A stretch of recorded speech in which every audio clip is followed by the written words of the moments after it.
Dorkening and all affiliated shows are not intended for anyone under the age of 18.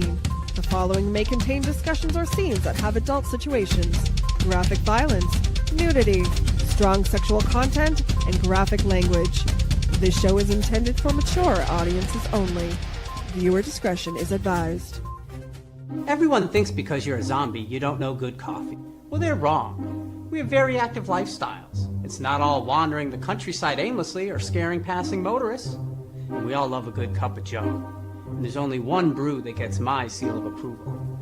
Deadly Grounds coffee is my guilty pleasure. Bold, robust, delicious. It's coffee that can wake the dead. With over a dozen different roasts and flavors, Deadly Grounds can satisfy the most finicky of coffee addicts. The aroma is so intoxicating. It brings all of my neighbors out of the woodwork. Deadly Grounds coffee. Coffee to die for and zombie approved. It's good to get a little deadly.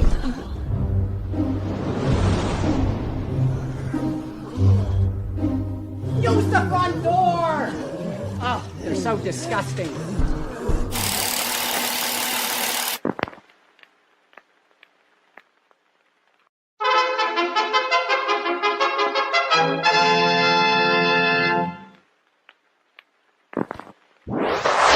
Persons under 18 will not be admitted.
What's happening, everybody? Welcome to another kick-ass episode of Still Toking with.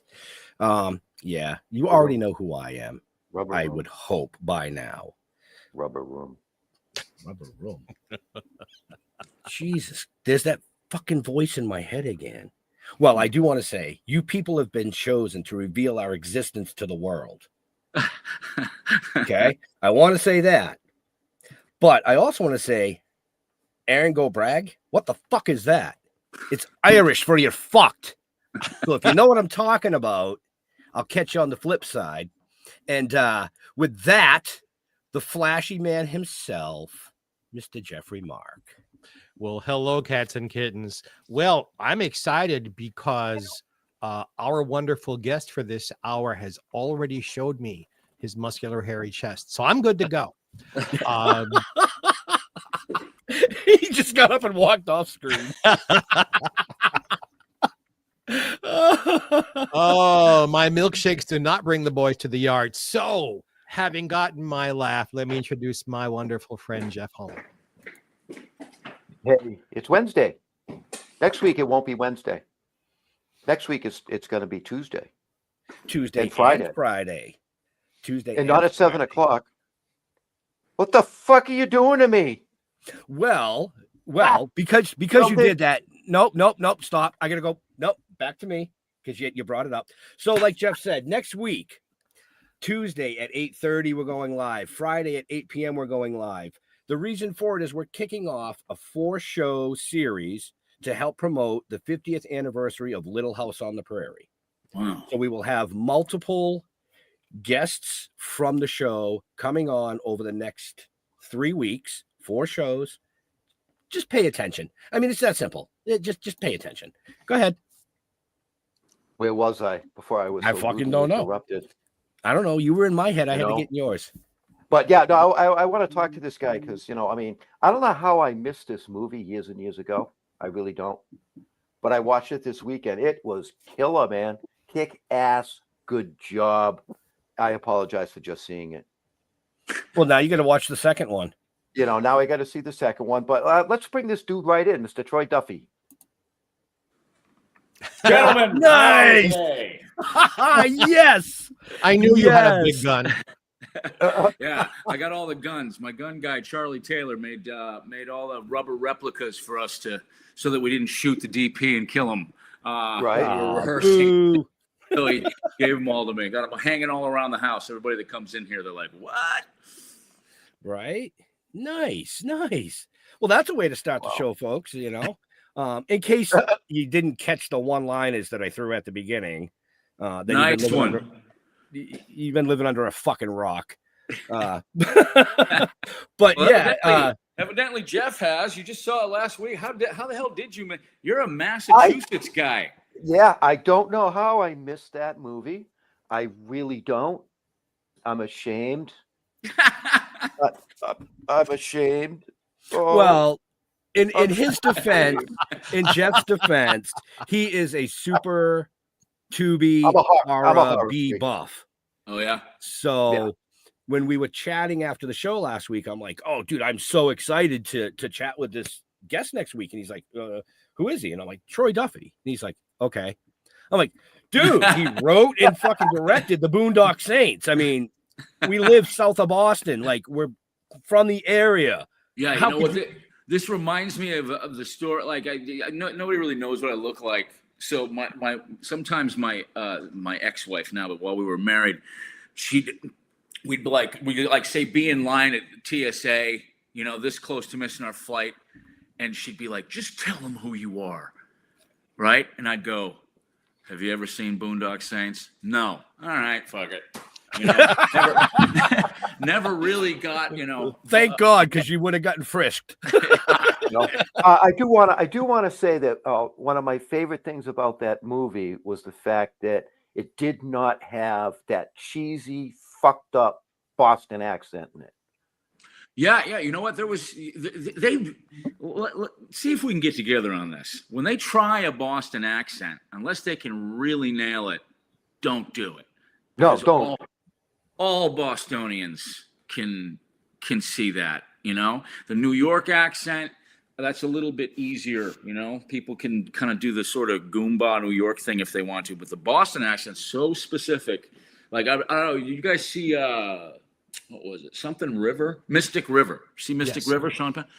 Larry Fishburne, tried one for the first half of the movie and then just stopped.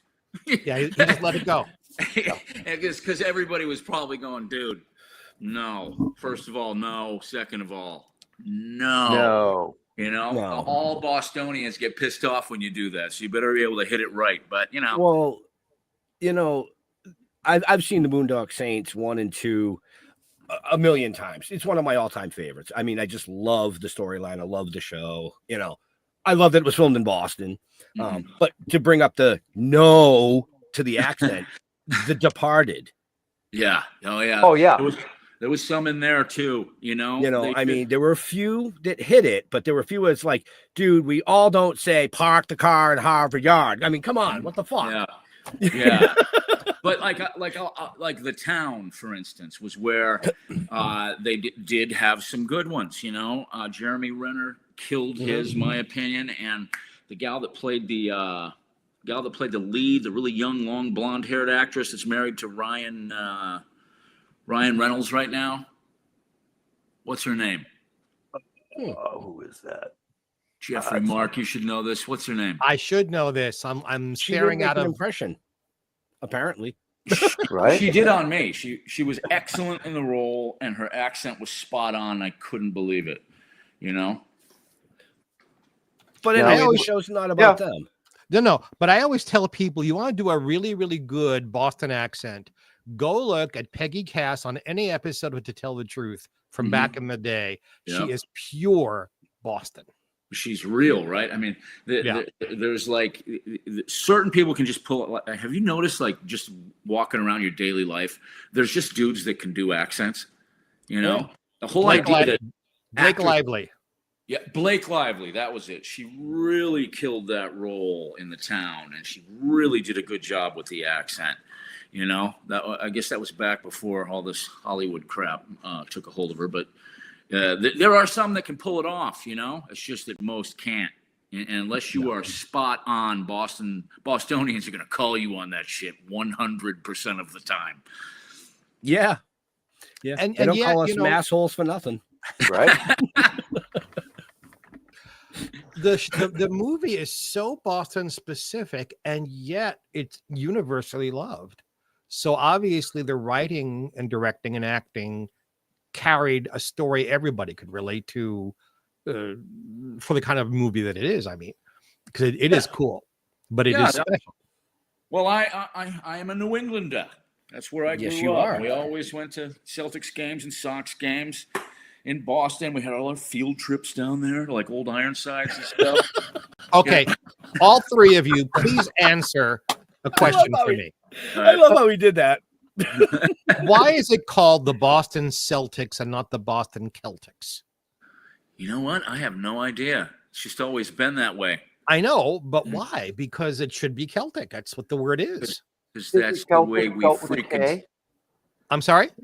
Isn't No. Celtic spelt with a K? No, see. spelled. I don't know. I You- mean, it's the Boston Celtics. You call it Celtics, and it's a fucking. It's got the Irish fucking logo. Yeah, mean, well, Jeffrey That just March tells you how fucked up Boston is. Okay. Jeffrey March has had a gotcha moment on all three of us. It's called the fucking Celtics because that's the way we want it. All right? How it is. You Yes, freaking sir. hat on.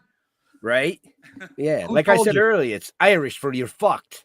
Yeah. I think that's probably out of both movies one of my favorite one-liners.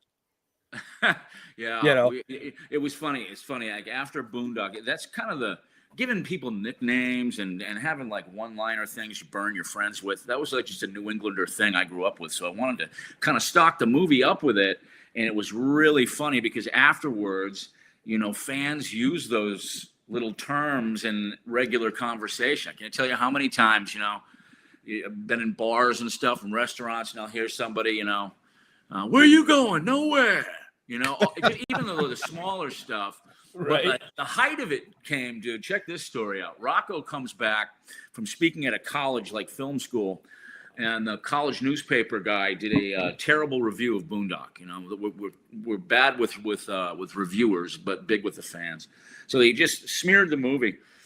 And the next day, there's another story in the college newspaper about this. It's called "Don't Ever Insult Boondock Saints in Public." And it's a story about how the reviewer was recognized at the bar the next night, and a couple fans came up, started questioning him. He started sticking up for himself, and he ended up surrounded by about 20 people, and they all pointed their fingers at him and recited the prayer in unison, the Brother's Prayer of Execution. Fucking love it. Oh, God, I would have given anything to have that on tape, you know? It's like the fans defend the freaking brand. It's crazy. Well, it is, you know, and when somebody grabs a hold of something such as Boondock Saints, you know, because Jeffrey Mark asked, you know, why is it so universally loved? It was filmed in Boston, but its origins are Irish. So, you know, it's just, and of course you have the Russian mob, you have the Italian mob. So it just plays on everything. Yeah, I was DEI before DEI was cool. Because I had one of my lead characters was gay. I was also LGBTQ before that was cool too. By the way, it's strange. I got thanked by so many by so many gay men for it, because a lot of the roles before that were just like very stereotypical stuff. But Yeah. you know, Willem's portrayal of this crazy brilliant FBI agent was just pretty damn commanding. So, you know, we really kind of, you know, I was trying to be inclusive, gentlemen. It is greatly appreciated, sir. Right. And he pulled off that role fucking amazingly. Oh wow, amazingly. Dude, he killed it. But at some point, I mean, with guys like him, he's such a pro and he's such a vet, right? But he hasn't lost that childish thing. I mean, half the time it was like me and him playing in a sandbox, like kids building a castle together. You know, like the way I built the Russian suite where they came through the ceiling was a build, right? And I was really specific about it. I wanted this kind of sunken living room couch with a really big one with a ledge around it. And Willem just came on set and started walking on top of it, which wasn't the scene. He was just like, you know, checking stuff out. And we started rehearsing, and I was like, you know, you should dance. And he's like, what? That's totally inappropriate. I'm like, yeah. so yeah, we just kind of put that together and didn't really tell anybody. We blew the first take because everybody started laughing. He kind of left it in this place where, like, you know, it kind of makes me feel like river dancing. We kind of made up stuff, right there on set, and kind of ad-libs.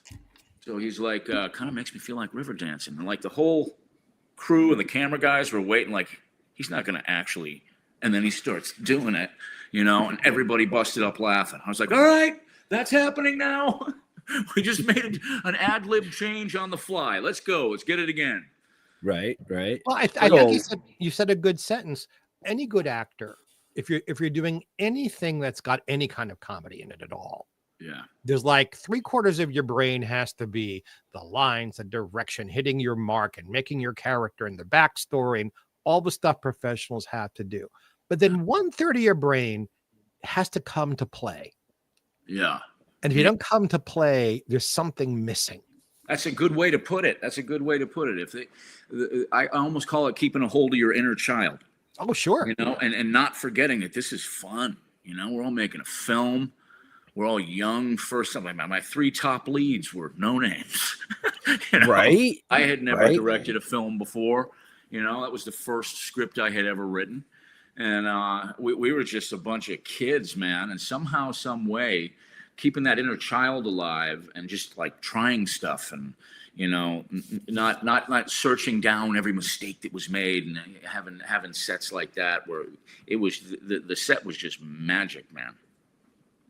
Why do you think this puzzles me a little bit? Usually when movies don't get very good reviews and box office isn't what you hope it would be, movies go away, and you hope in the old days that, you know, 11 o'clock at night, some TV station will show your old film. Your film did okay, but it wasn't this huge hit. And it went to home video, and what, 50 million, 60 million? How much money did you make?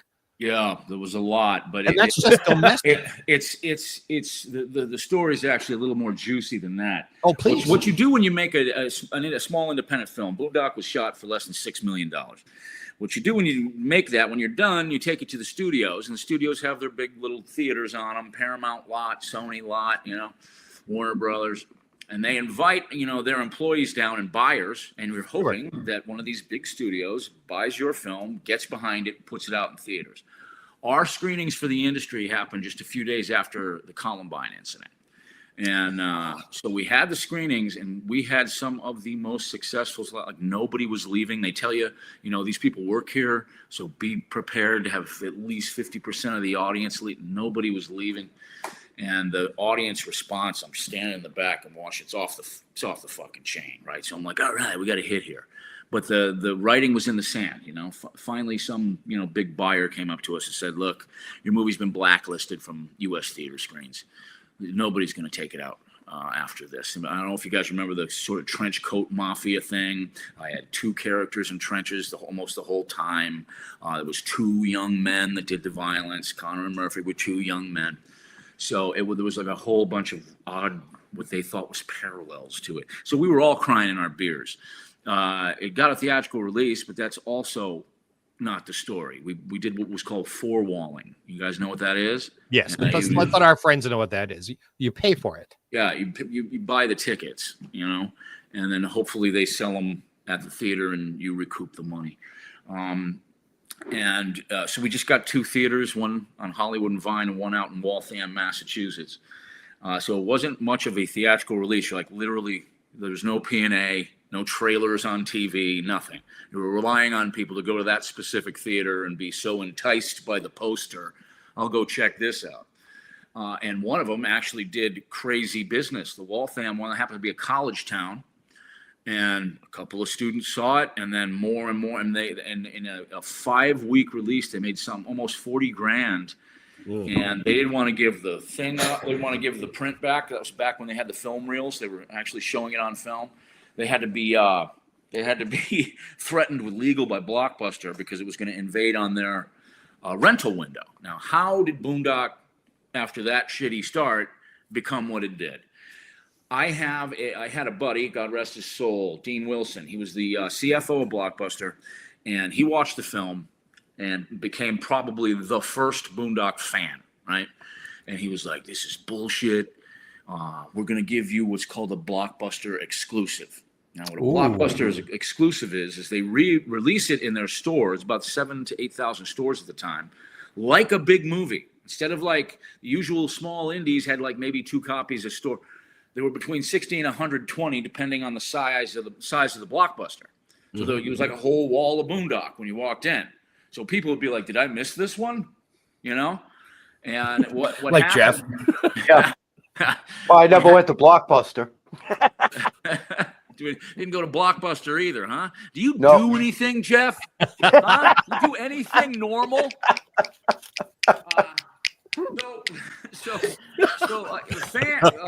The first fans thought it was some big movie they missed. They rented it. They loved it. They started sitting their friends down, and it became Blockbuster's highest selling straight to video they had in their history. And my buddy Dean from Blockbuster called me up and he was like, "You're not going to fucking believe this. It's like outselling movies with 10, 15 times the budget. It's our biggest seller." So we did very, very well that way. Once it touched the actual public and there was at least some type of distribution where kids could see it, those first ones, it just broke off. And the once they found out it wasn't in theaters, the first fans were like, "Finally, Hollywood makes a good one. You fuckers don't even put it in theaters." So my first fans were completely loyal because they felt like they found that diamond in the rough, right? Yet super pissed. It's like, you guys fucking really don't know, do you? And then over the years, why Boondock has become like this cult classic is because brother to brother, sister to sister, friend to friend, they sit them down. You're watching this movie, and a new fan is created, and he does the same thing. And there's something really cool about showing somebody Boondock for the first time that has no clue. Well, Jeff, we're giving you a lot of shit tonight, but you saw it, right? I mean, you had to kind of for this, I guess, but I mean, your reaction, right? I mean, at the end of the day, it's phenomenal. Yeah, absolutely. And I will attest to your story because I found it all these years ago going to my local Blockbuster. And, all these Blockbusters, and Blockbuster, for those of you who don't know what we're talking about, once upon a time, you could go to a store and rent a VHS copy. Yeah. All right, now they're going to ask you what a VHS is. Look it up. Google VHS if you don't know what that is. Why the fuck are you watching this show if you don't know that much? But I went to my local block, and there was always some guy there who hadn't washed his hair in about a week, who was he lived in the store behind the counter, and I was taking out some films to watch, and he had on the counter a little display of the film, and I said, "What's that? I've never heard of it. I've been in the show business since I'm 15 years old. Yeah. I know what's coming out." And I said, "I never heard of that." He says, "You gotta watch it, dude." I don't know how stoned he was. "You're gonna watch it, dude. Here, take it." Do you know what? That's how I became aware of it. I never went to number 2 because there's a second film. In Yeah, the yeah, series. Oh yeah, you Yeah. got to see number But- 2. The Mexican is crazy. Yeah, But- I've heard your story, Jeff, so many times, and the real, if you even drive a little deeper on that, because you just kind of reminded me of something. Almost all those blockbusters have the employee picks. Yeah. They have the little shelf of just probably 3 to 5 movies of the employee favorites.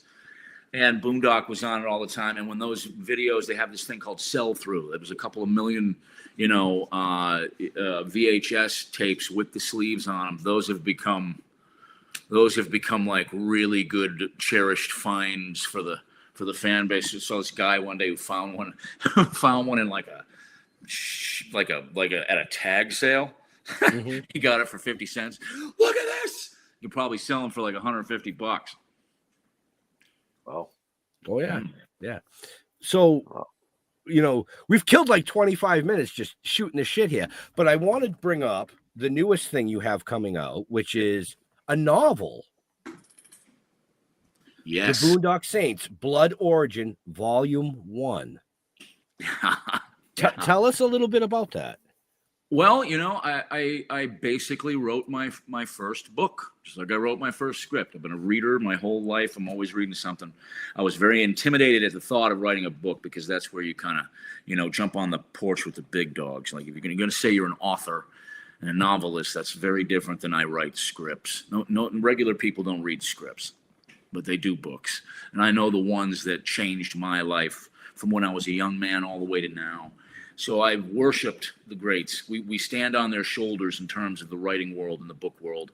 And it was an intimidating process, but then I just decided, it was the time. And I wrote the first line, which is, "Talk, you little shite."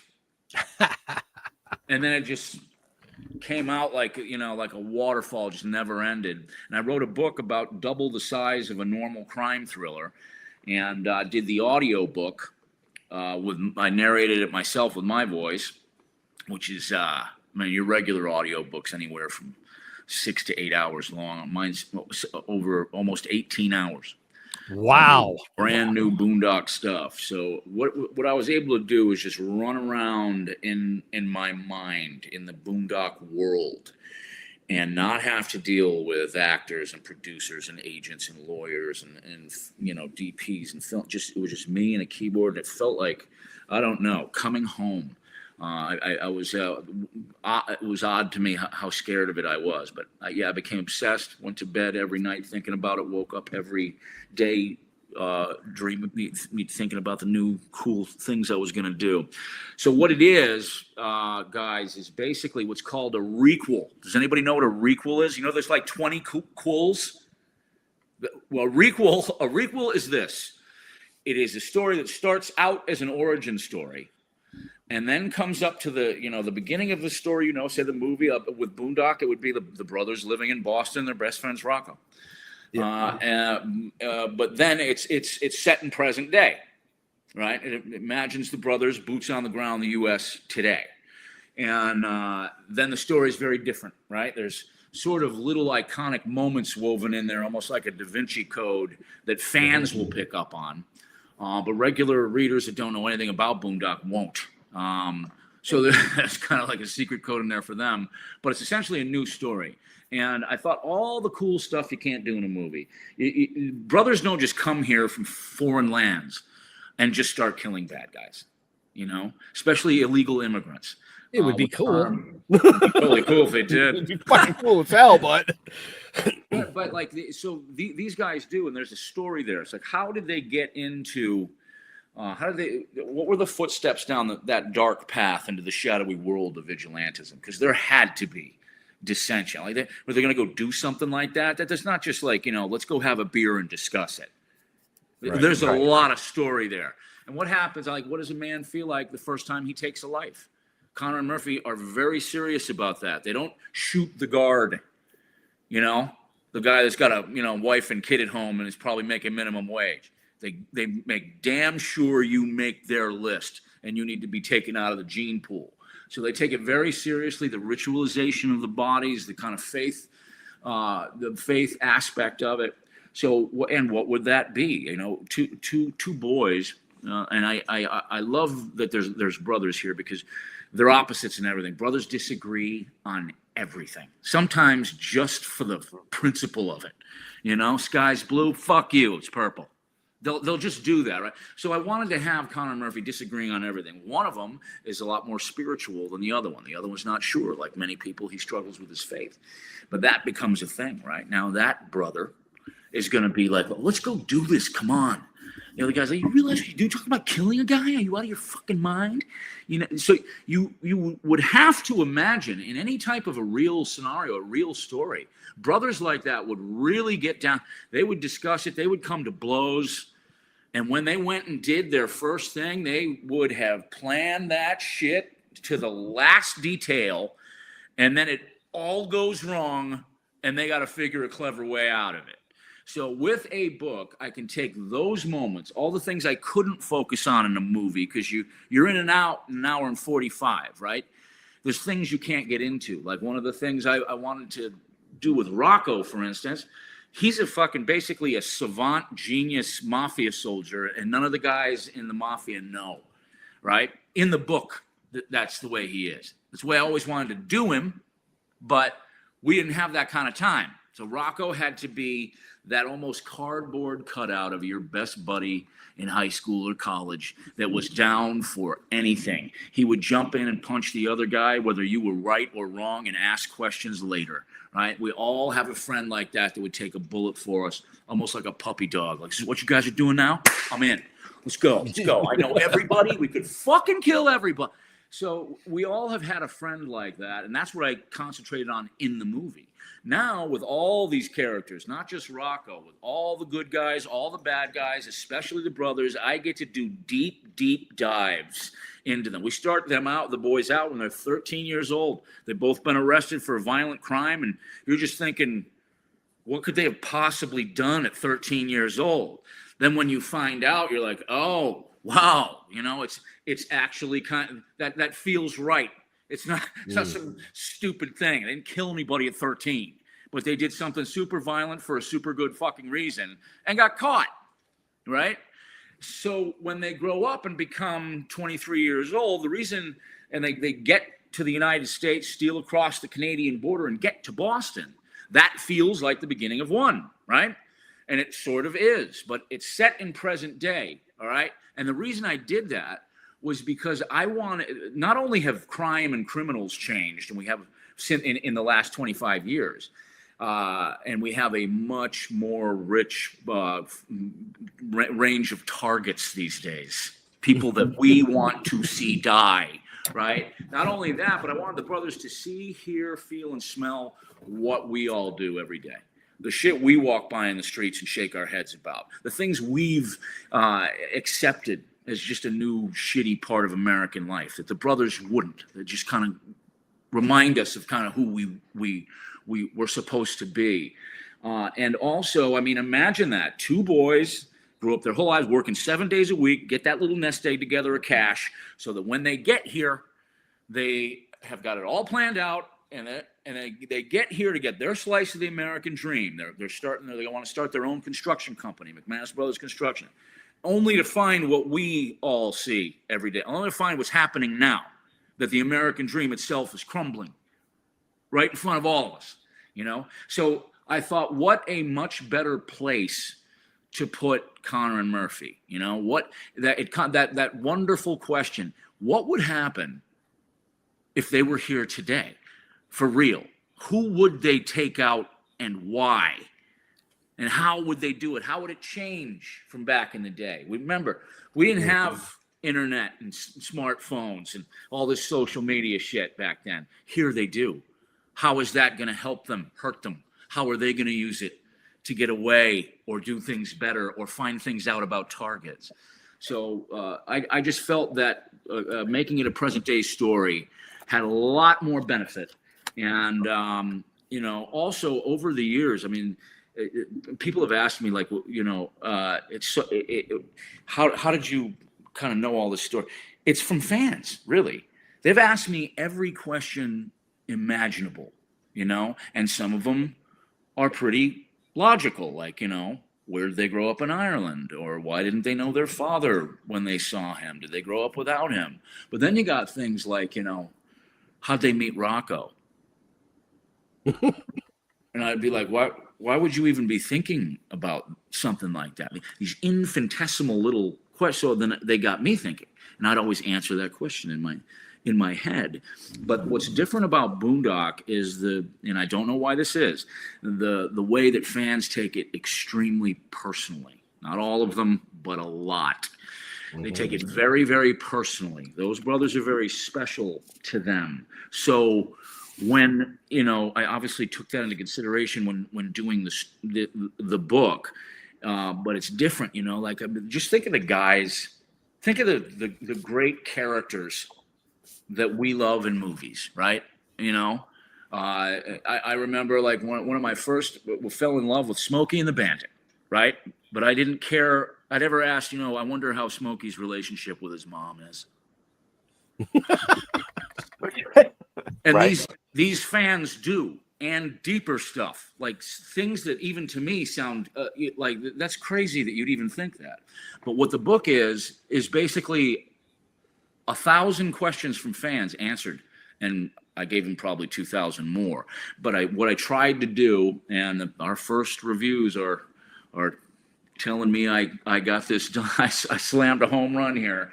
What I tried to do is take everything you love about Boondock Saints to the next level. The humor, the one-liners, the crazy action, but have brand new stuff in there that you didn't even know you wanted, like the prep stages of this, how they choose a target and why, all the back and forth, showing the emotional and physical minefield the brothers go through in order to just even agree to do it.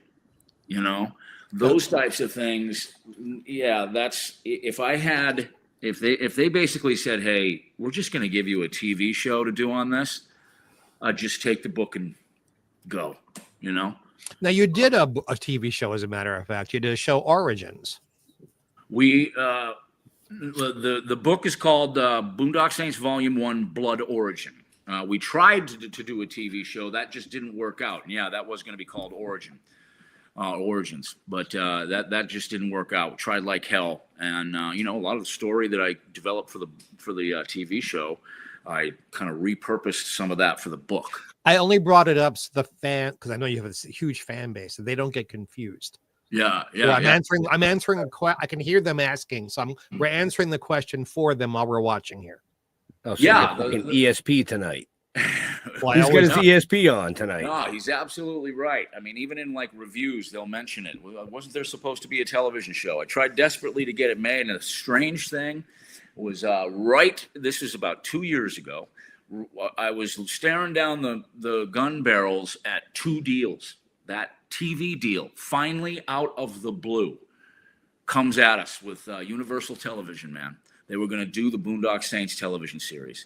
And I'm through the roof. And the other one was a deal for Boondock 3 that I was making with a company called Thunder Road. They're the guys that did John Wick and Sicario. They're basically the independent action franchise kings. So I'm making both deals. We're literally negotiating, but I'm not telling the sides about each other. So by the time they both get ready to get signed, I'm thinking we can do both. This story takes place in present day. There's got to be 2 new young 20-something brothers, and the movies can just go live over there. And both sides said nope. So I had to make Sophie's choice. They consider, each one considered the other competition, and I couldn't talk them out of it. So it was Sophie's choice time, and I knew my fans wanted to see Sean and those boys in those peacoats killing bad guys the Boondock Saints way.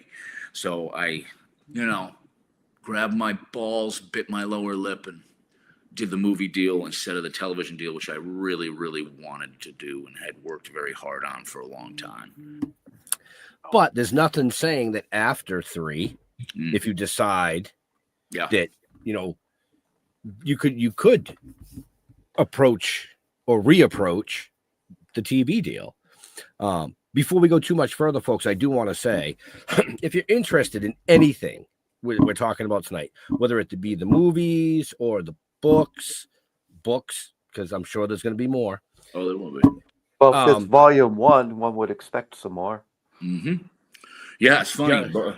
Bunch of fan reviewers are already like, "Where's the next one? Where's 2? Where's that?" Yeah, so it's a series. I'll probably do like 10. And I'm obsessed with it now, man. It's like that new thing you find out, you know. Right. I'm on this. So I'm curious. Did you have a traumatic experience as a child? Many, but they were all just like fun New England stories. Well, I'll ask a question completely off topic. Is that okay? Go ahead. Is it possible for you to tell an interesting story about Pauly Shore? Yeah. Pauly, here's an interesting story. We did Guest House. Me and my buddy Sam Macaroni. This was right during COVID. And Pauly was a friend, and we wanted to bring him back. He loved the script. It was basically about this guy that lives in a guest house, and new family buys the house, and they try to kick him out, and it goes, War of the Roses.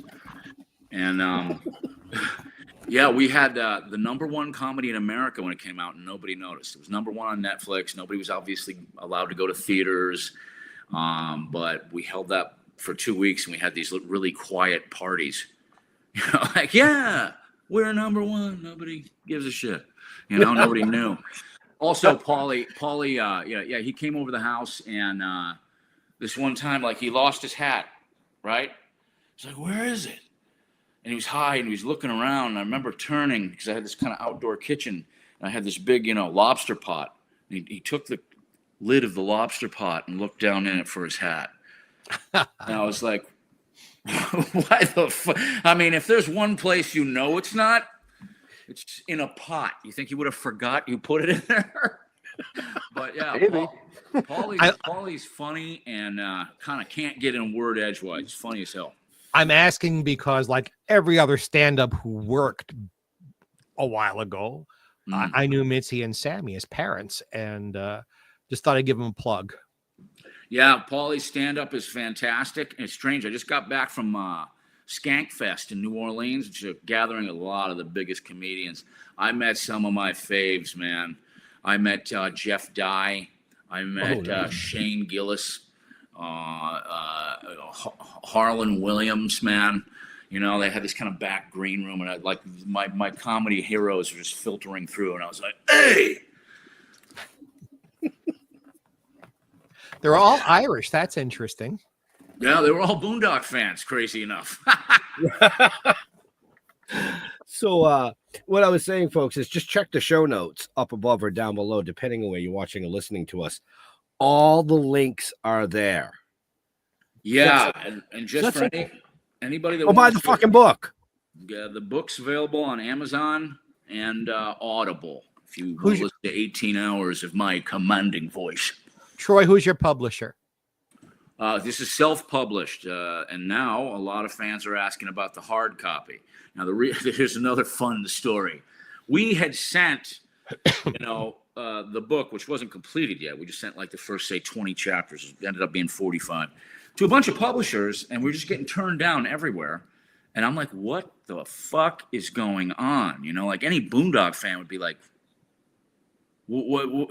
It's Boondock Saints. Published the book. And then I found out that wokeism has crept into the book business. They now have, and I'm not shitting you, they have sensitivity readers. And as soon as I heard that term, I was like, we're fucked.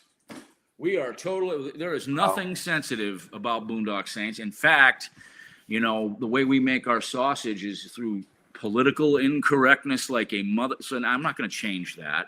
So we just decided, let's. We were offered a publishing deal, and it was just kind of so bad, and unworthy. I felt of Boondock and these fans. I was like, no, let's just kind of do what we've always done, hardcore it, grab that ball, shoulder it, and go through the fucking wall. We do enough on enough ebooks on Amazon and audiobooks on Audible. We'll turn around and make some type of physical book deal with a publisher, but we got to show them the numbers first, which are coming and do the reviews. I am currently enjoying a 5.0 review out of 5. Right on. Couldn't believe it. That's Right. going to end, obviously, but now. But yeah, that was it's insane, and it was a love letter to the fans. But you don't have to know Boondock Saints to read it. It's a crime thriller. The same people that like Connolly's Bosch novels, which I love, or Lee Child's Jack Reacher novels, which I love, could read this and totally understand everything that's going on. So it's for fans and newbies alike. It's just that fans will kind of get the Da Vinci Code I put in there. I could be subtle about this, but we talked before the show started, and you mentioned a phrase that you would like us to mention, and I'm not sure I understand what it is. So, sir, would you please talk to us about vertical dramas? All right, vertical dramas. This right here, that's the new television set. Right. All right, and not just Your screen shut off. You held your phone up and it went black. Yeah, we were hoping I had naked pictures of my girl in there. No, no, I didn't actually. These are the new television sets, and are going to be for all of us. What a vertical drama is picture just a television show or a movie chopped up into 2-minute sections. Okay, they've just started doing this. This is like about a year and a half ago they came out. So what happens is, that you click on a vertical drama, say on an app called My Drama. They're the biggest ones, right? Or Real Shorts are there too. You just pick a drama, some story you like. Or my boss is a vampire, and you like watching the first 2-minute episode. Great. Second, these are things you can do on the bus or wherever on your break, and you keep going the show. Then it hits a paywall, like 10, 11 episodes, and now you pay like a couple cents for each one, right? They made almost $7 billion in the first year of this, right? Kids would just find them.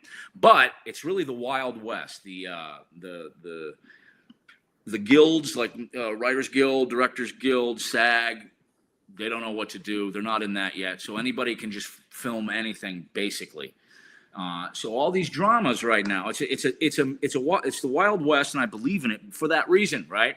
This is going to have to happen at some point, and these are the first footsteps. Now, right now, almost all women. These are Harlequin romance novel type things. My CEO boss got me pregnant. My boyfriend's a werewolf. It's that kind of thing, right? And teeny bopper chick stuff too. So it's super annoying, but there's nothing there. Even the genres, there's not really any comedies. There's no horror. There's no action films for sure. There's nothing for dudes, right? Yeah, nothing for me. I intend to change that, So I basically got contacted by Alex Kane, this guy Alex Kane, Southern Georgia, who just got the biggest contract ever to 100 vertical dramas when Fox put $100 million and bought My Drama, making it the biggest broadcasters of these things. And people still don't know about them. And they can be super cool. You watch them on your phone. They just call them vertical dramas because they're shot vertically, right? And you have to kind of change how you shoot something if you're shooting this way, right? Instead of like a normal movie screen or a TV screen. Right. So it's a whole new way of filmmaking. It's also a way that I love because it keeps writers and directors on their toes, because you got 2 minutes. You got to leave it on a little cliffhanger or something funny or some reason for them to click the next one and the next one and the next one. And then by the time they have to pay, they don't give a shit because they're loving this, right? So that's what I'm getting into. I've written something called The Sacrament. And the idea here is to get, I'm also talking to a lot of my friends who are famous actors and other filmmakers. The idea is to get real filmmakers and real, kind of celebrity actors into some of these and see what you can really pull off, because, we got to do something for men in that format. And I think, I would love to be the first to do it. So there's the whole pitch on verticals, guys. And you just lit a fire. You're not even aware. Ben's head exploded internally while you were talking. You just changed Ben's entire life. No, I was laughing and my head almost exploded because he's talking about something that I turned and looked over my shoulder because usually my wife is outside my office because we only smoke in this one area of the house. Yeah. All the smoke eaters and stuff. And she's on like episode 879 of a fucking vertical drama that she watches. Yeah, they can get crazy, man, and it's just a way. Like look at all that's happened in the the internet and podcasting and social media. Yep. Attention spans are going down and down and down. But for guys like me, that presents a great opportunity. Not only are these things all shot within like 7 days, you know, Right. you can shoot probably 10, 11 episodes of 100 and have them out like that in 7 days. So it's almost like I talk to my friends, you know, they're like, oh yeah, I put this great political thing that was going on. I'm like, that your film's not coming out for a year and a half. You know, however contemporary, cool you think, nobody's thinking about that anymore. Right. Now it's like we can just do what's hot now, and it's coming out in 7 fucking days. You know, so Right. Can I play devil's advocate with you about that, Troy? Yeah. Go ahead. But you know, I know a lot of people in the business living on the West Coast. There's 9 million people out there who are shooting films with their cameras, with their phones. Yeah. And they film 3 minutes of something, they pan around, they hold it up, and they turn around, and they think they've made a film. Yeah. They don't know a Leica from a Fresnel. They don't know anything about cameras or lenses or lighting or makeup or craft. Isn't there a chance we're going to lose movie craft if everything goes that way? There is, but think of it this way. Most movies suck. Right? Even the people that do know the difference, even the professionals that make them, Hollywood, most movies totally suck. It's only that small percentage, you know, some of the Marvel stuff when they get that right, but even they've started to fall down quite a bit, you know. And it's the same in the independent world. You're not when you talk about films like Pulp Fiction, Clerks, you know, any Rodriguez stuff or Boondock Saints, when you do that, you're talking about the 1%, right? Oh, yeah. The 99% suck. So what you're saying, Mr. Mark, is something we've always known, that very, very few people are talented enough and good at this, and it happens very few times that enough of them get together to make something great, right? So you're right. Almost all of those films suck, but you got to admit, every now and then you see one, you go, that kid with his stupid camera phone or the backup camera on his car made something really cool. Oh, you know? I'm not saying you can't. I'm just concerned that if that becomes the focus, we're going to lose the craft, and then the next generation of young people won't have anything to learn from. Oh, I don't think you're going to lose the craft. I think the craft is evolving. That's all.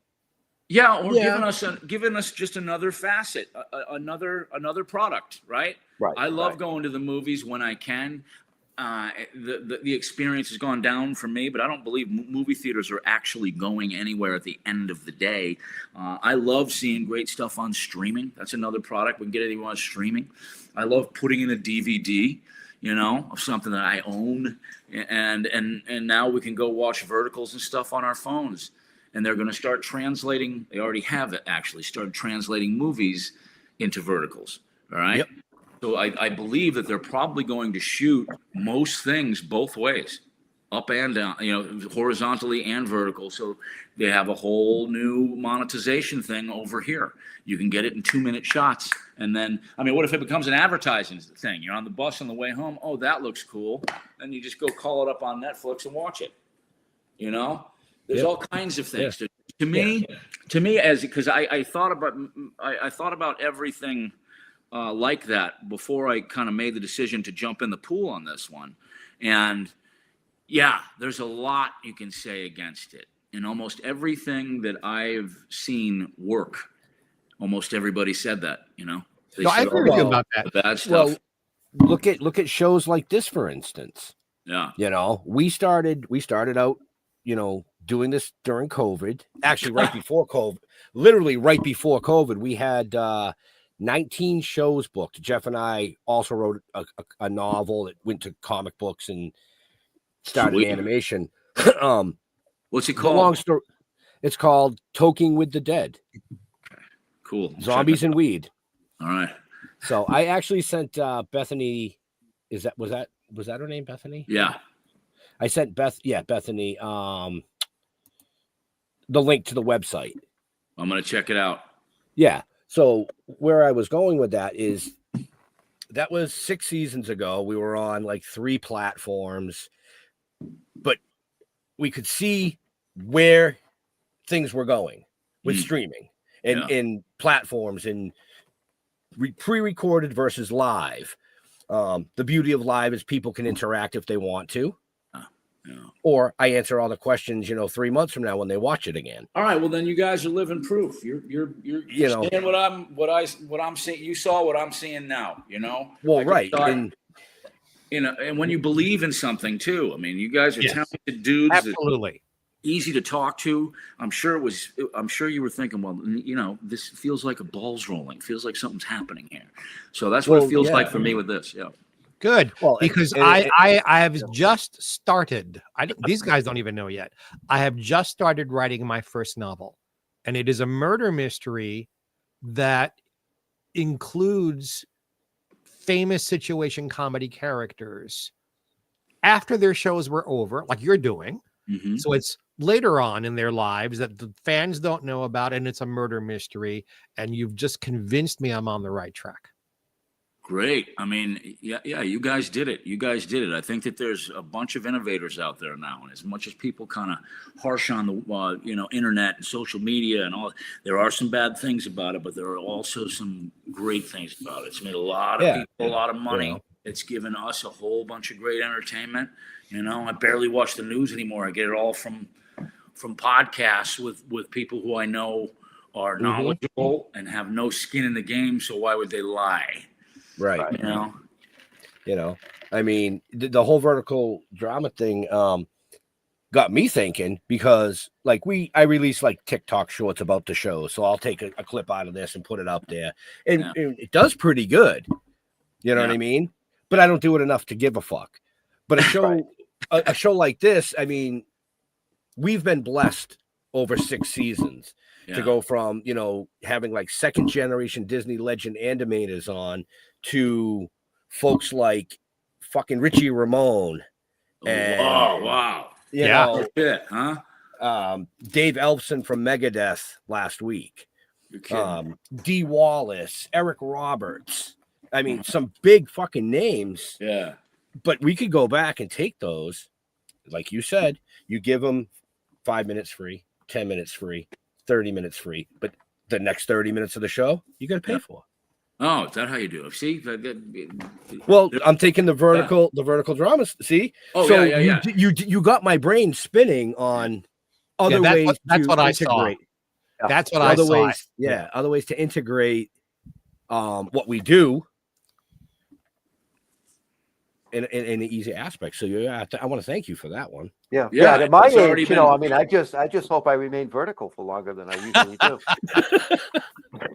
They make pills for that. Yeah, they've already proven the theorem. I mean, 7 billion in the first year is not a bad number. It should be telling everybody, like, there's something there. There's something there with this. That doesn't really happen, Right. Yeah. So it's not going to replace what's going on right now right away anyway. Right. You know what I mean? I think it's just something new. People are going to catch on to it. But if I want to sit down and watch a movie, I'll go to my streaming service and I'll watch it on my screen. Yeah. Right. Like, I wouldn't be able to watch Boondock Saints like that. It's just I wouldn't be able to do it. Because I'd be like, no, I'm not waiting. I'm not waiting 15 seconds for this to load. Man, you never know. Maybe like the new Boondock keeps making new fans all the time, because it's almost become a rite of passage the way people show people when they become of age. But I think that next generation is probably going to see a Boondock Saints on a vertical. They're going to start seeing the grit. Like I don't know if you guys get, my daughter's 12 years old. Her favorite movies and music is all from the 80s. And I had nothing to do with it. Nothing. She's telling me, I love 16 Candles. I'm like, how do you even know that? She knows Right. all the tunes and everything. There's this, I don't know. There's this, There's a nostalgia for the 80s going on. there you go. 80s and 90s. Well, Yeah. The nostalgia out there. I think a lot of it has to do with their upbringing, what the parents are watching. Because I have 2 granddaughters that are going to be 3 years old in January. They're 9 days apart. One lives with me. I went upstairs the other day, and she is literally mocking the zombies in Michael Jackson's Thriller video because her mom was watching it, and she's dancing to it. And I was like, wait a minute. No. What in the fuck is going on here? All right. Can we just all say the quiet part out loud? Movies and music were just way better back then. Agreed? I think so. Yes. I think It's so. just I so have much to better. agree. And I have to agree. and people just naturally gravitate towards great story and characters. That's why all these kids are they're seeing schlock that's produced today, and then they'll see like a 16 Candles or a Ferris Bueller's Day Off. Yep. Just fun, funny, great story, great character, and they'll just, they'll just Well, like it. I think back in the day, though, too, that, just like yourself, it was done with a passion. Where today, I think a lot of it's done for the money. Yeah, I think And it was done without very much CGI and without any AI. They're seeing Well, real and the biggest thing was that back when these movies were made, you could say certain things like fuck off, and it wouldn't offend 90% of the population. Yeah, Well, that's a changed. big problem. But I mean, what you said, Mr. Mark, was that's kind of that's the way what I think is that the focus has turned away from the craft, especially with today's generation. They want instant gratification. They don't want to do the work. Every time a writer, for instance, a young writer will come up to me, what do I do? How can I get read? No. I'm like, you know what you should do? Read. Yeah. You want to be a great writer, read your ass Absolutely. off. Know what good writing is, know what shitty writing is, know what mediocre writing is, know what excellent writing is. Go do the work and then be only concerned about your product. Stop thinking about what agent can I call, And 9 times out of 10, because I had a period where I read those scripts and it all sucked, obviously. But these were kids, students and stuff, trying to come up and do what I did. And I was just so depressed. I'm like, wow, I got to tell these guys, something. And it was really terrible. And I realized it's because they just don't care.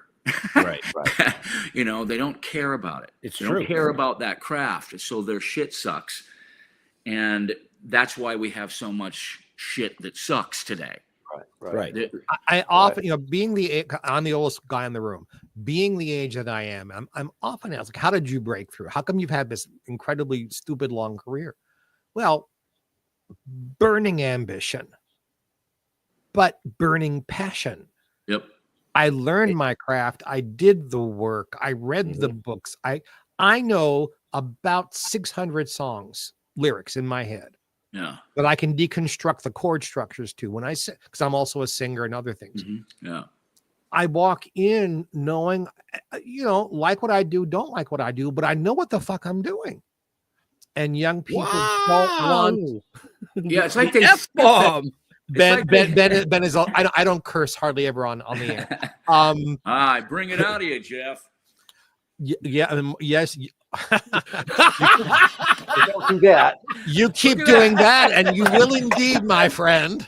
Look at that, Ben and Log Cabin Jeff. Log Cabin Jeff and Ben. I just got Jeffrey Mark to swear on your show. Ben, Do that. I feel Yes, like you it's did. a gotcha Yes, moment. you did. I gotcha, you motherfucker. You sweet talker, you keep talking, baby. No, but I mean, your point's well made. Yes. What they've done is they've skipped the talent step. Yes. And they want to get right to red carpets and all the glamour and all the money. And that's why so much of the stuff is ass backwards these days.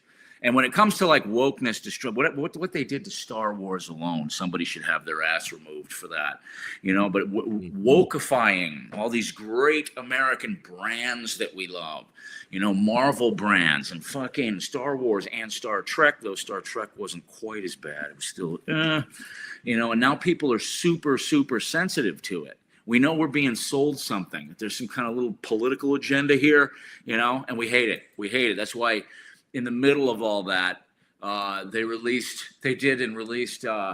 Maverick, Top Gun 2, dude.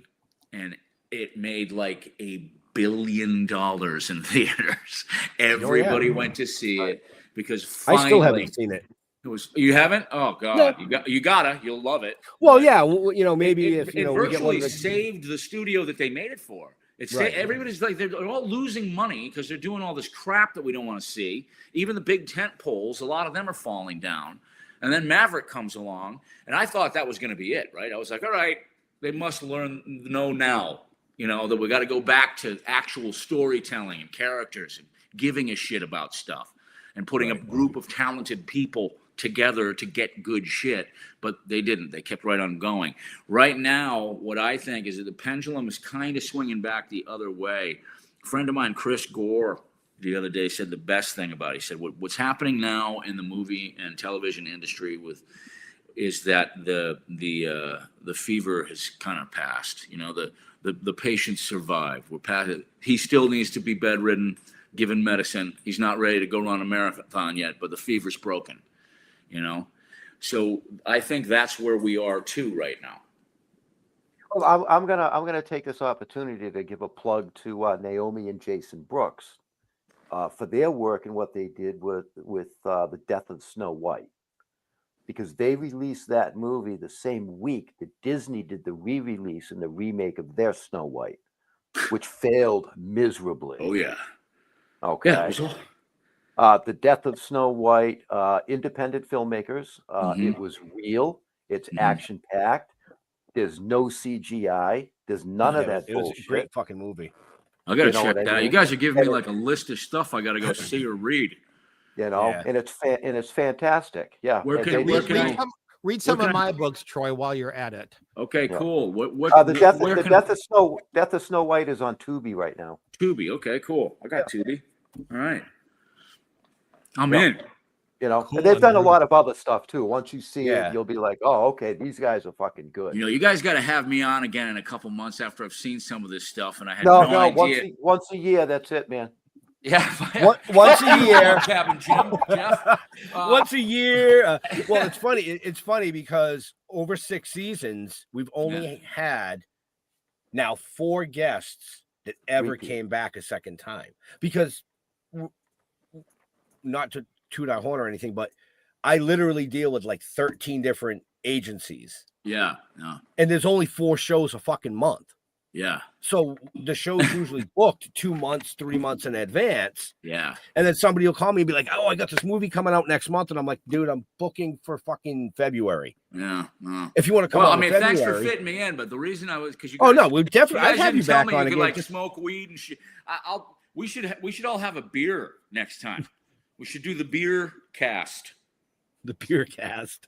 Yeah. Well, I'll have coffee, but you guys can have beer. So, I mean, now you're in New England, but whereabouts? Whereabouts in New England? I am now in Tennessee, actually. You're in Tennessee. I obviously lived in LA for 30 years. As soon as COVID hit, I had to get the fuck out. It was insane, man. It was crazy. Yeah. So got the hell out of there, moved to Nashville, Tennessee for a host of reasons. I'm just outside of Nashville, but I want to go back. I've had enough of the country life. There is nothing going on out here, dude. I live in this little tiny town, and it's just. So at first I was like, "This is great," and the people are the best. It's almost like I wish I could take people from Tennessee and transplant them to LA. It doesn't work that way. I know it sucks.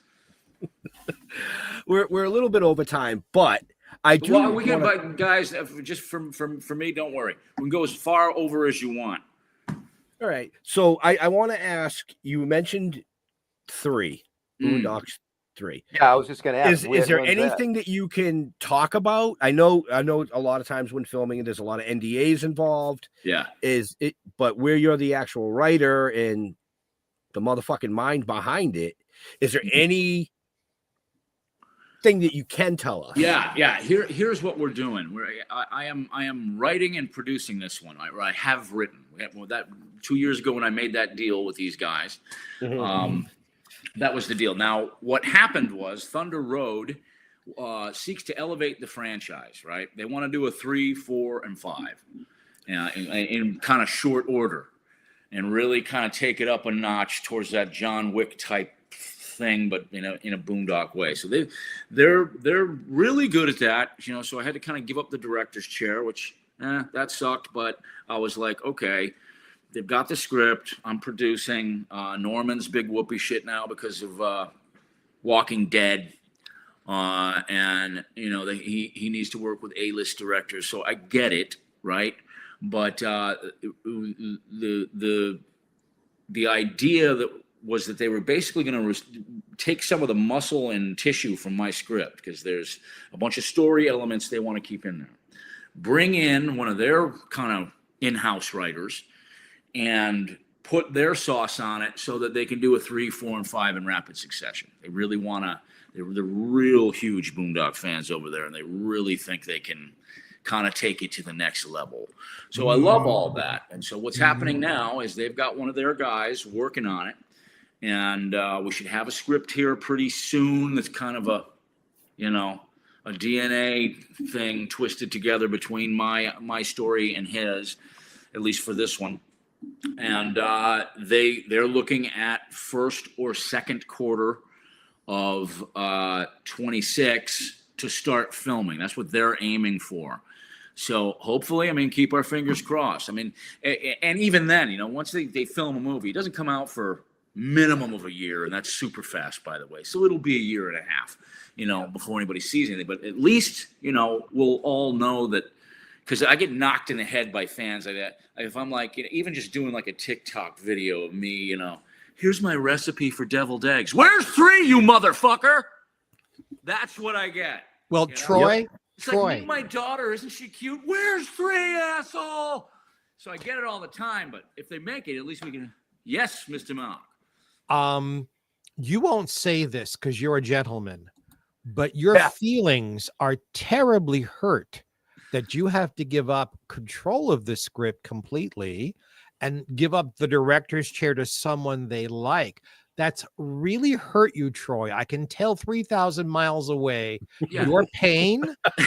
Well, therefore, in that contract, there needs to be an extra 0 to make up for your pain.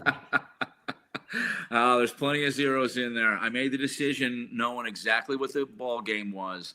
And frankly, that was one of the things that allowed me to write the book. That was the thing that kicked me in the ass. And on top of it, guys, I thought it was going to be, you're an artist, Jeffrey Monk. You're an artist, so you understand that. And yeah, it hurts and stuff. It's like giving up a baby or almost like pushing your baby out in the world. They're on their own now, 18 years old. Let's see what you can do.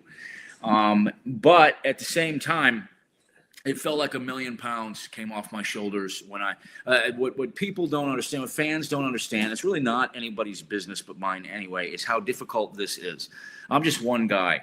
Getting people to give me millions of dollars to make these movies, and not having, distribution in place, not being some big power broker. My first movie, my top 3 leads, fucking all no names, but getting marquee players like Willem and Billy Connolly in there. All that is just fighting and fighting and fighting and grinding and pushing forward all the time. And I didn't even realize it. Like the day I signed that contract, that all went away. And I felt like 1,000,000 pounds lighter, and I started writing my book, and I was like, wow, where has this been for my whole life?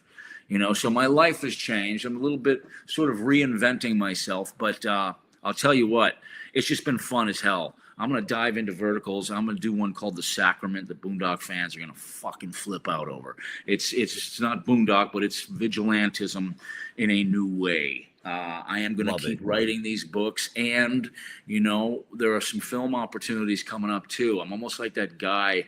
Who was it? You remember that documentary they did looking for John, what was it, John Huston, John Landis?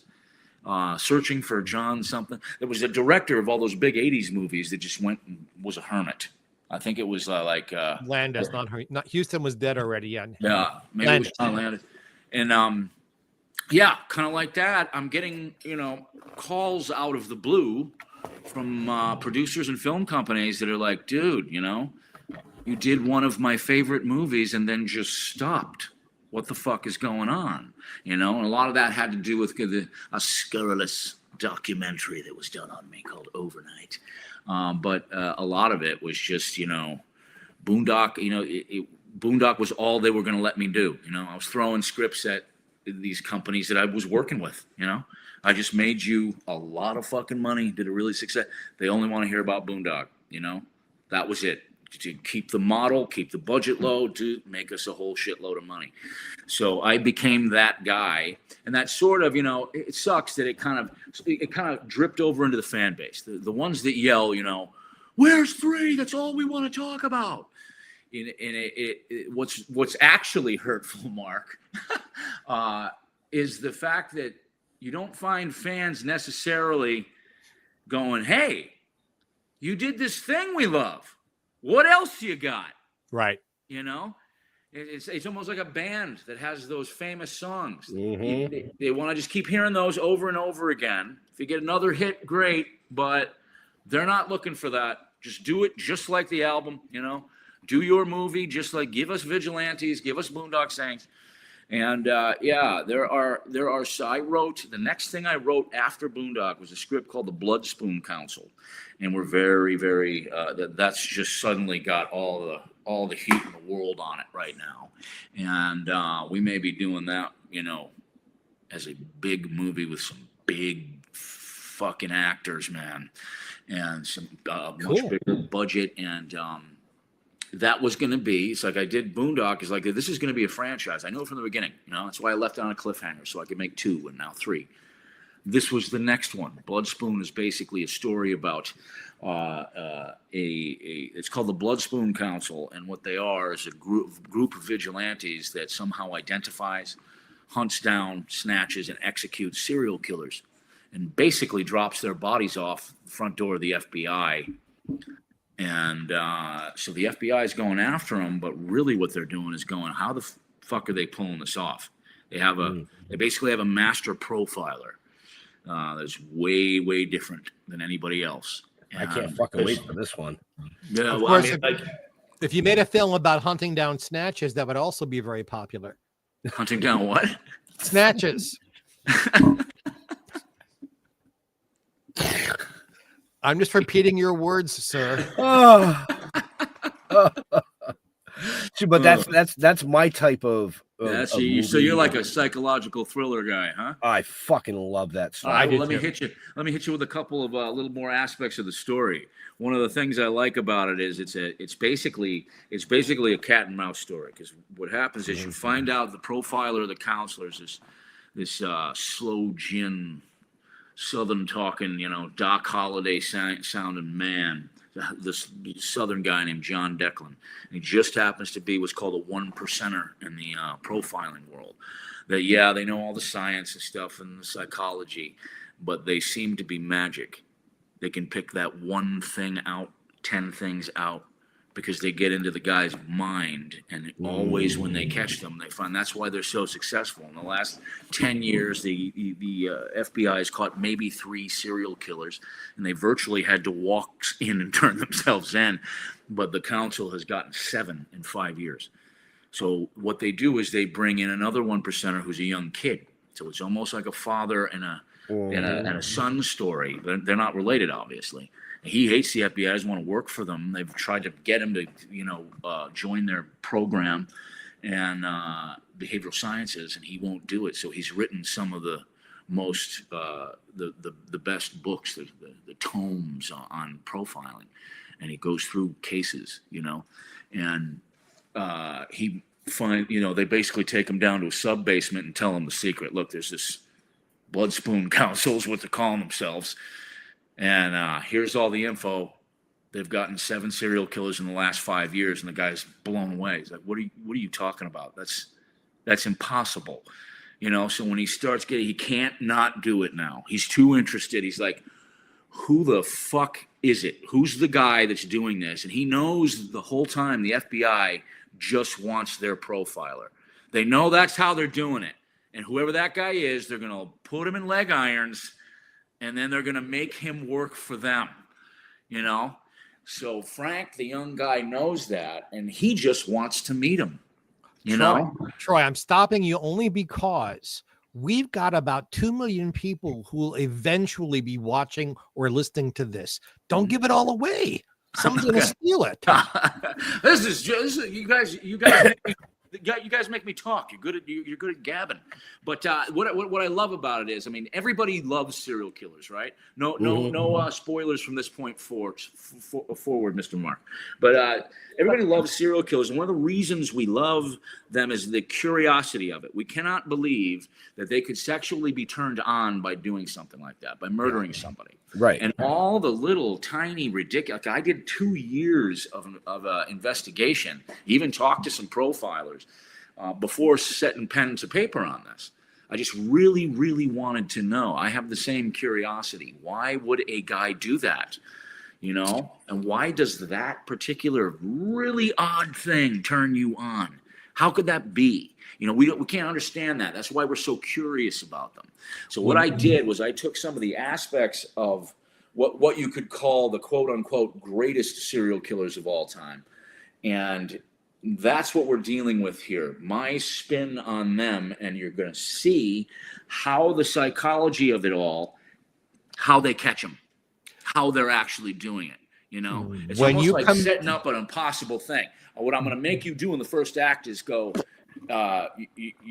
you're basically saying these guys have a new way of doing it. And now you're going to have to show us that, you know, which is a very difficult thing to do. Yes, but I sir. do it. When you come out to the West Coast, Troy, when you move back, I am taking you to Hannibal Lecter's cell, Oh, is that the one on Hollywood Boulevard underneath that place, the museum thing? to which I am attached. Yes. Been there. I I will- love it. Dude, I will wanna take go- you on a private tour. All right, let's make a deal. How about this? I've had this skit, like a comedy skit, that I wanted to do on Hannibal Lecter, where he's a pseudo-intellectual. He's not actually smart at all, so all of his shit falls flat. Everybody around him. I would love to shoot it in there. I can arrange that. See, the more people you know, man.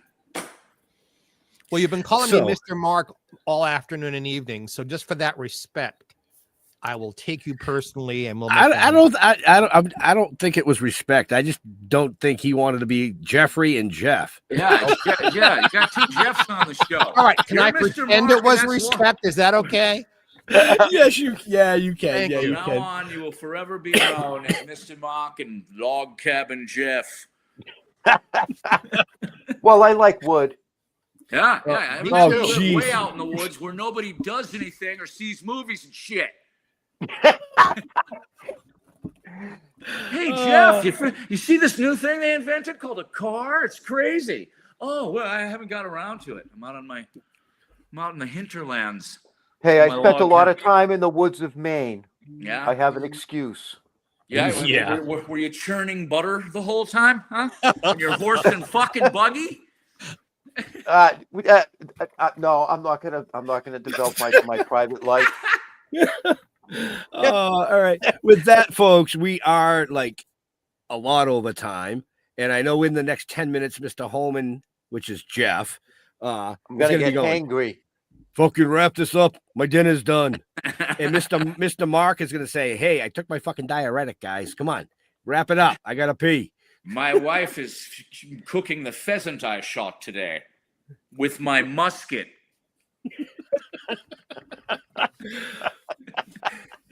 Too Jeff, easy. Too easy. Any last questions for the amazing guest we have tonight? Yeah, I do actually. I'm gonna ask this question. I've never asked this question. I don't know why I'm gonna ask it, but I'm asking it on Mr. Mark's behalf. Mm. Boxers or briefs? Boxer briefs.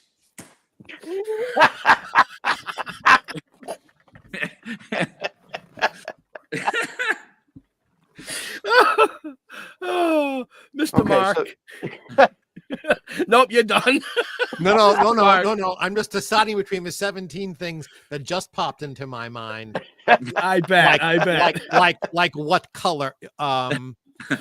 Black, like every man. We don't like to, you guys all know what I'm talking about. Yeah, you got to stay away from those light colors, especially as you get older. Most I'll do is a dark blue. All right. I'm a man, baby. All right.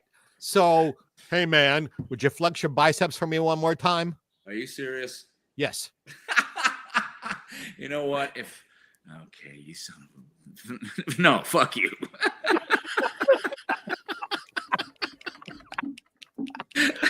Oh, shit. That is your entrance fee for getting to Hannibal Lecter's cell.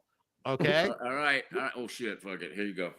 We're going to Lecter's cell. We're going to Lecter's cell. We are going. One of the cool things about living in the country is you go fucking nuts really fast. Yeah, you go to the gym, enough. But I got a cool story for you. All right, ready? Cool story, and then we can call it a day. Unless you got a question, Ben. Fire. All right. I had chickens for a little while. Right. Figured I'm out in the country. I built a little chicken coop. Had 6 chickens. 2 of them ended up being roosters. Right. So I had to cull one of the roosters, which is basically kill it and eat it. Right. I look up on the internet how to do it. It's a culling cone. You put it on there, you screw it into a tree, you put the thing in, it's hypnotized, little slit right here, catch all the blood, you dip the fucking thing. So I'm trying to do this as humanely as possible, and the other 5 chickens are watching. Right? Got the damn thing upside down in the thing. I was supposed to have 2 roosters, right? Only 1, and they were making a crazy racket. So I'm like, all right, we're going to eat the thing. I'm going to be a real farmer. So I'm looking at it, and I'm like, what if I miss the vein, right? So I decide I'm going to do it this way. I'm going to get a rubber mallet and a butcher knife. I'm just going to put it right there. Boom. With the mallet, head comes off, blood goes in the bucket, we're good.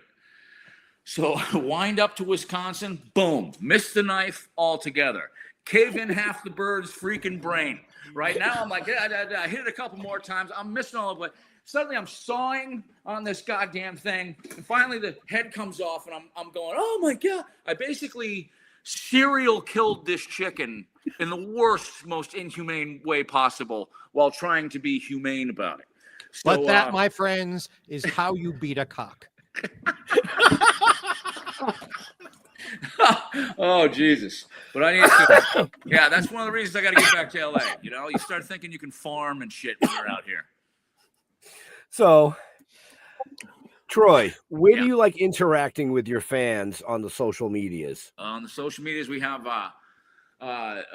anything official Boondock Saints. There's Facebook official Boondock Saints, Instagram, and TikTok. So on all those, and X as well. And one of the really cool places is a fan site. Boondock's got a few fan sites.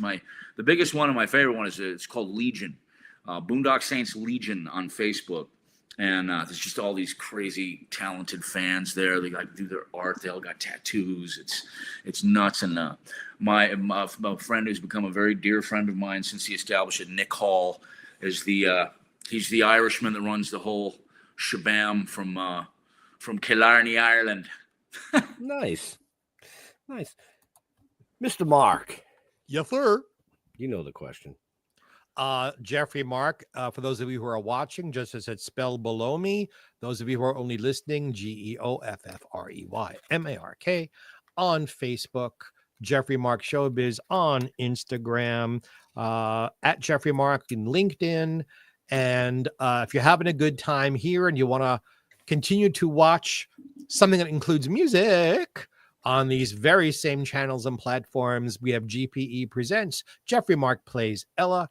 Every week we play the music of the wonderful Ella Fitzgerald on a theme, and I give you insider stories to how the music was made and what was going on, because I've written 2 books about her, and I am Grammy nominated for writing her album notes. So wherever you're seeing this, you can see that. Please look us up.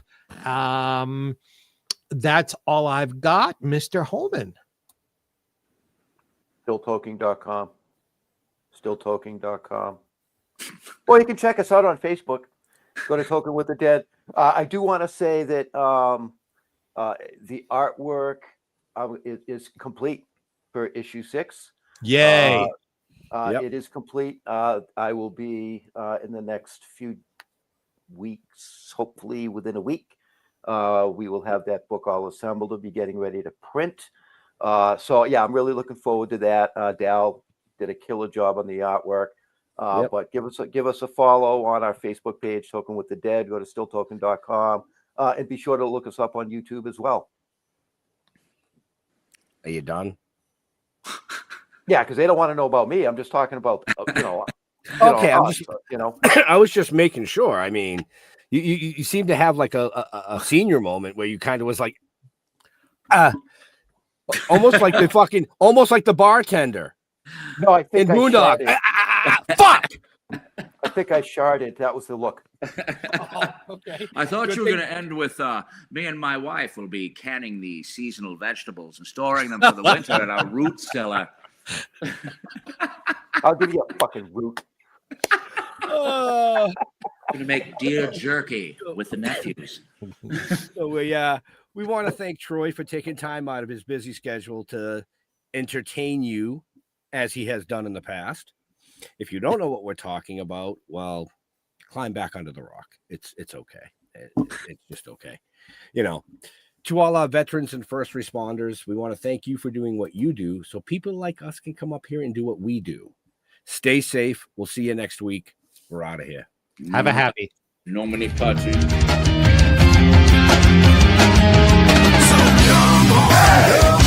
Step it off, break it down and lose it. Come on. Hold on. You started to do the prayer before I ended the stream. The stream is still live. Yeah. Do it again. Oh, you want the whole? I want you to do it Okay, ready? again. Yes. Yep. And shepherds we shall be for thee, my Lord, for thee power hath descended forth from thy hand, that our feet may swiftly carry out thy command. And so we shall flow a river forth to thee, and teeming with soul shall it ever be. In nomine Patri et Filii Spiritus Sancti. There you go, folks. See ya.